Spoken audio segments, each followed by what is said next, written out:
Siema, nigdy wam o tym nie mówiłem, ale od zawsze marzyłem, aby zostać prawdziwym shinobi. Niestety olałem studia i chciałem zostać ninją, ale jedyne co mi zostało to gry komputerowe. Tym samym kolejnym filmem spod mojej ręki będzie podróż do świata pełnego okrucieństw, śmierci, destrukcji przeciwników, czasami aż nawet zbyt brutalnej.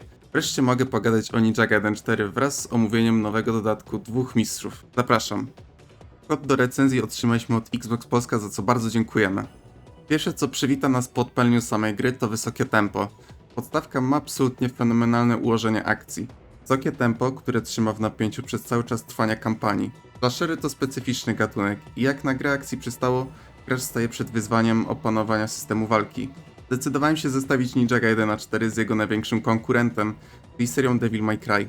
Pierwszym moim wnioskiem było to, iż Ninja Gaiden nie ma tak brutalnego progu wejścia dla nowych graczy. Gdy odpalimy DMC, szczególnie widać na przykładzie Dantego z czwórki, który bywa dla nowicjuszy morderczy, nowicjusz może czuć się kompletnie zagubiony. Gra wręcz przytłacza ilościami możliwości, dla przykładu jump cancelling albo broni pokroju Lucyfera, a do tego zmusza do błyskawicznego przełączenia stylów u Dantego. Tutaj w Ninja Gaiden 4, mimo gigantycznej liczby opcji ataku i tzw. skill movesów, gra na podstawowym poziomie jest znacznie czytelniejsza. Nie musisz żonglować wrogami w nieskończoność w powietrzu, by przetrwać. Gra oferuje potężną liczbę ciosów, z których przeciętny gracz podczas przejścia kampanii i tak nie skorzysta nawet z połowy. Oczywiście arsenał i kombinacje na czele z potężnym Ultimate Technique daje mnóstwo możliwości, ale system nie karze cię za to, że nie grasz kompletnie optymalnie na każdym kroku. Nie musisz mieć odblokowanych wszystkich ulepszeń i umiejętności, by po prostu cieszyć się grą i przechodzić kolejne etapy. Najlepiej widać tę swobodę podczas starć z kluczowymi przeciwnikami. Gdy stajemy naprzeciwko potężnych bossów takich jak Ryu, Kagachi czy Phantom, gra nie zmusza nas do znalezienia jednej jedynej właściwej luki w ich movesecie. System jest na tyle elastyczny, że z każdym z nich można walczyć na bardzo wiele różnych, dowolnych sposobów, dobierając podejście pod własny styl gry i ulubioną broń. Sprawia, że Ninja Gaiden 4 wita gracza z otwartymi ramionami, pozwalając mu uczyć się gry we własnym tempie, ciesząc się możliwościami ninjowego ciachania, zamiast rzucać go od razu na głęboką wodę z długą listą kombosów w ręku. Sytuacja różni się drastycznie, jeśli spojrzymy na samo jądro projektowania starć, czyli tak zwany drop rate orbów. W serii Devil May Cry to ile waluty wyciągniemy z pokonanego przeciwnika jest bezpośrednio uzależnione od długości finezji naszej kombinacji. Im wyżej wyśrubujesz licznik stylu, tym więcej punktów spłynie na twoje konto. W związku z tym, to jak bardzo i jak szybko jesteś w stanie rozwinąć choćby takiego Dantego, zależy niemal w 100% od twoich czystych umiejętności, sprawności w nabijaniu combo i unikaniu ciosów, które mogłyby ten licznik zresetować. Gra wprost nagradza cię za to, że walczysz stylowo i odpowiednio długo. Ninja Gaiden system działa całkowicie inaczej, że jakbym bardziej zero-jedynkowo, szybko i brutalnie, to świetnie pasuje do natury ninja. Dany atak zawsze zadaje te same z góry określone obrażenia. Żeby pokonać zwykłego białego żołnierzyka, nie musisz odpalić skomplikowanego makra na padzie i wznosić się na wyżyny zręczności palców. W zupełności wystarcza najprostsza szybka sekwencja 3Y i wróg błyskawicznie gryzie piach. To sprawia, że gra nie jest symulatorem wbijania kombosów, ale jest bezwzględnym symulatorem śmierci. Podstawowym błędem nowego gracza będzie kładzenie przeciwnika, ale zostawienie go żywego na ziemi. Jako prawdziwy ninja dobijasz przeciwników, bo żywy przeciwnik to dalej przeciwnik. Inaczej przytuli cię grabem zabierającym pół paska. Ostatecznym celem jest pokonanie grupy wrogów jak najefektywniej i jak najszybciej. System niemal wymusza na graczu ciągłą optymalizację każdego starcia. Jeśli jesteście wystarczająco odważni, to tę optymalizację walki można też wykonywać poprzez zmianę broni w trakcie walki, ponieważ Platinum udostępniło szybkie przełączanie broni z ostrza na shurikeny, sierp czy inne ostrze niosące śmierć. A gdybyście potrzebowali, to Ninja Gaiden 4 wprowadza do serii pokój treningowy, gdzie można opanować do perfekcji nowe umiejętności, które nabyliście. Twórcy zachęcają do kontrolowanej, błyskawicznej agresji unikalnymi mechanikami, których na próżno szukać u konkurencji.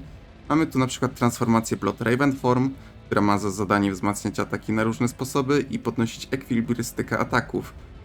Do tego dochodzą brutalne Bloodbath Kills, widowiskowe finishery na rannych lub pozbawionych kończyn wrogach. Nie tylko natychmiastowo eliminują one zagrożenie z planszy, ale zapewniają cenne klatki nieśmiertelności, pozwalając złapać oddech i zaplanować kolejny ruch. I z takich przerw też polecam korzystać. Prawdziwymi perełkami, absolutnym game changerem, który w pełni definiuje rytm walki w tej grze, jest jednak Ultimate Technique i Berserk.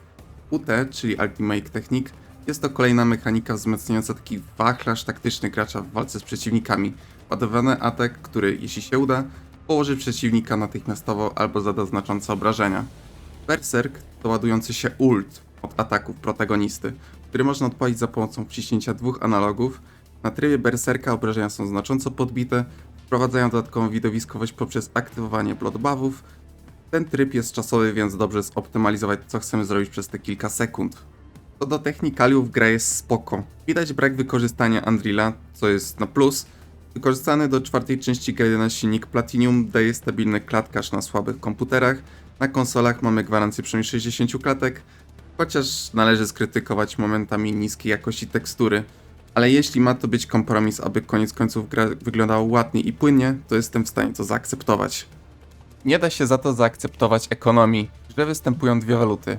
Ninja Coiny oraz Weapon XP, doświadczenie broni. Jedna służy do kupowania mikstur na zdrowie, wzmocnienia ataków i obrony, a także uniwersalnych umiejętności bohatera. Druga za to służy wyłącznie do kupowania unikalnych dla broni umiejętności bojowych. Moim zdaniem to rozróżnienie nie powinno zachodzić, nawet poprzednie części Gaidena czy inne produkcje Platinum korzystały z systemów, gdzie występuje jedna waluta. Wprowadza to zbędne zamieszanie, które dało się uniknąć bez jednej decyzji projektowej. Uśmiechem wspominam Ninja Gaiden 2 Black, gdzie ekonomia miała sens i był czytelny system orbów. Żółta esencja służyła do ulepszeń, niebieska leczyła, a czerwona odnawiała magię Ninpo. A skoro o Ninpo mowa, ta mechanika bywa traktowana wręcz jak relikt serii, z niektórych uznawana za tragiczną i przestarzałą. Jednak trzeba jej oddać, że gdy jesteś otoczony przez tłum wrogów, ogniste Ninpo idealnie czyści ekran. Z kolei fioletowe Ninpo zdaje tak absurdalne obrażenia, że stał się podstawowym narzędziem dla speedrunnerów. Kolejnym znaczącym minusem kampanii, o którym muszę wspomnieć, jest wyraźny recykling lokacji. Najpierw przechodzisz świetnie zaprojektowany etap Yakumo, aby niedługo później wrócić do dokładnie tej samej lokacji jako Ryu, wykonując w zasadzie te same czynności. Czyli nie dało się pożegnać wielkiego Ryu Hayabusy, dając mu własnych bossów, unikalne chaptery, jakąś fabułę pożegnalną? Bo chyba jesteśmy świadomi, dlaczego to jest tak skonstruowane. W sumie jak już o tym mowa. Wiecie, ja już się nagadałem o tym Gaidenie, a trzeba jeszcze nabić kombosy. Zostaję was z moim przyjacielem. Asakura! いらっしゃいませお客様 Siema. No witam garnuchów internetowych. W przerwach od zajmowania się rynkiem nieruchomości w Kamurocho i prowadzenia klubu nocnego w Sembori skończyłem znowu Ninja Gaiden 4, tylko tym razem z dodatkiem. Coś z tego, że Skowik się już nagadał, to ja wam opowiem o samym dodatku. No i zacznijmy od tego, że mi się kurczę nie podobał i to bardzo. To znaczy, może od pozytywów jednak, bo też nie tak, że nie ma żadnych. Nowe bronie, które dostali chłopaki, czyli dla Yakumo Kosa, a dla Ryu rękawice z łańcuchami, są bardzo spoko. Główny bohater podstawki dostał broń, która skupia się na dużym obszarze, ale wymaga trochę nauki timingu, a legendarny ninja dostał broń, która pozwala nam bardzo dobrze manipulować dystansem pomiędzy nami i konkretnym mobkiem. Dodatkowo, mimo to, że bossów jest niewiele, bo w pełni nowych dostaliśmy tak naprawdę tylko 3, no to 2 z nich jest naprawdę bardzo spoko. Final boss też, tylko no on ma bardzo specyficzny problem, o którym za chwilę. I widzicie, ja bym chciał powiedzieć więcej dobrego na temat według mnie najlepszej gry akcji ubiegłego roku, ale no niestety się nie da. Minusy zaczynają się tak naprawdę od relacji cen do długości. Za 75 zł polskich dostajemy 2 chaptery plus tryb Abyssal Road. Niestety nie są to pełnoprawne rozdziały z podstawki. Patrzcie na to w ten sposób, że te 2 rozdziały w DLC to tak naprawdę jeden pełnoprawny rozdział podstawki. Abyssal Road natomiast to po prostu 1 do 1 Bloody Palace z Devil May Cry. Daje nam to sumarycznie około 2 do 2,5 godziny zabawy, no jest to mało. Ale, żeby nie było. Byłoby to dla mnie do przełknięcia, gdyby te 2,5 godziny było naprawdę dobre. Niestety no tak też nie jest. Zacznijmy może od samych nowych misji w grze. Może pamiętacie, może nie, natomiast wielokrotnie chwaliliśmy to, jak dobrze zaprojektowane są poziomy w samej grze. Masa znajdziek, misji pobocznych, zakątków do zajrzenia itd. Zwłaszcza dotyczyło się to tych poziomów w kanionie. Ale reszta też była bardzo dobra. W przypadku DLC tego kompletnie nie ma. Chaptery są turboliniowe i składają się z kilku luźno połączonych aren z mobkami. Jest to dla mnie o tyle dziwne, że Platinum dosłownie wie, jak zrobić dobre poziomy, bo robiło to na przestrzeni tej gry, ale tutaj jest to turbo źle, tak szczerze. Nie oczekuję od slashera genialnej fabuły. Oczekuję, żeby jeśli już jest, to żeby miała sens i żeby wydarzenia łączyły się w logiczną całość. I tutaj fabuły w sumie nie ma, po prostu jakiś arcydemon losowo nas atakuje.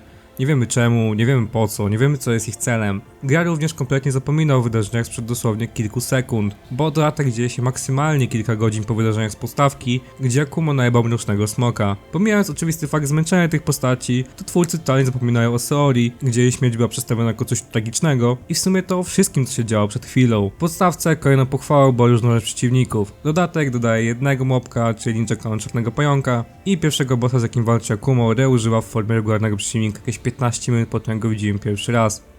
Jest to tak leniwe, że jestem w lekkim szoku, tak szczerze mówiąc. No i jak już jesteśmy w temacie bossów, to sam design tych walk jest naprawdę spoko. Problemem jest to, że po pierwsze, na jednym bossie Ryu gra mi klatkowała i spadała poniżej 15 FPS-ów, no jakby ja PD, nie? Drugim mankamentem jest fakt, że pierwsza faza Final Bossa to tak naprawdę połączenie dwóch poprzednich bossów i dopiero druga faza ma jakieś unikalne ruchy. Tryb Abyssal Road to, tak jak powiedziałem, zżynka z Bloody Palace z Devil May Cry, tylko no gorzej. Dostajemy checkpoint co 10 pięter, więc nie ma wyzwania pod tytułem zrób 100 pięter pod rząd. Poziom trudności jest na sztywno ustawiony przez twórców.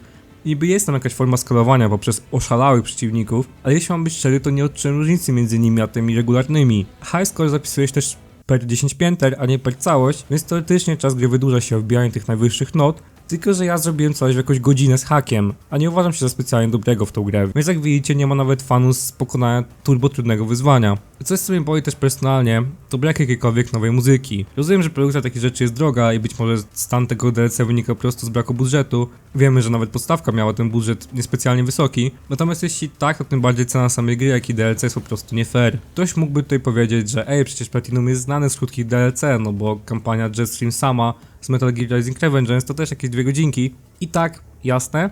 Natomiast nie sprawia to, że nagle robienie czegoś tak krótkiego za taką cenę jest fair. Ostatnia już rzecz. Wiem, że nie każdy przykłada do tego jakąś dużą uwagę, sam tego nie robię, ale istnieje grupa ludzi, którym zależy na jakichś dodatkowych strojach albo innej formie fanserwisu. No, ten dodatek nawet tego nie daje.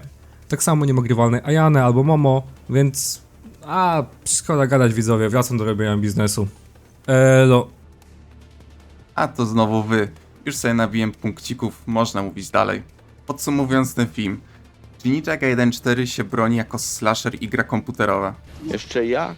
Platinum stworzył część, która może być dobrym punktem startu dla nowych graczy slasherów, a dla samych fanów będzie kompromisową częścią między porzuceniem dotychczasowej tożsamości marki, a znalezieniem nowej identyfikacji bardziej dynamicznego stylu gry. Mnogość możliwości, mimo pewnych ograniczeń projektowych, jest imponująca. Fabuła i postacie, jeśli już są, to nie przeszkadzają, a także dodatkowe wyzwania w podstawce uatrakcyjniają grę. Ale czy poleciłbym Ninjaga 1.4 wraz z dodatkiem w obecnej cenie?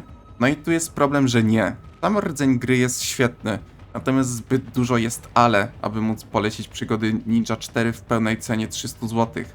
Są nieliczni reprezentanci tego gatunku, którzy kosztują do 250 zł, to może być już zjadliwe. Stosunek ceny względem zawartości nie domaga, aby móc polecić to w pełnej kwocie. Ale na promocjach jest to naszym zdaniem dobry tytuł, który warto przejść na normalu, hardzie, a jeśli jest się wystarczająco odważny, to osiągnąć tytuł Master Ninja. Kończąc, bierzcie Ninjaga 1.4, bo warto. Elo.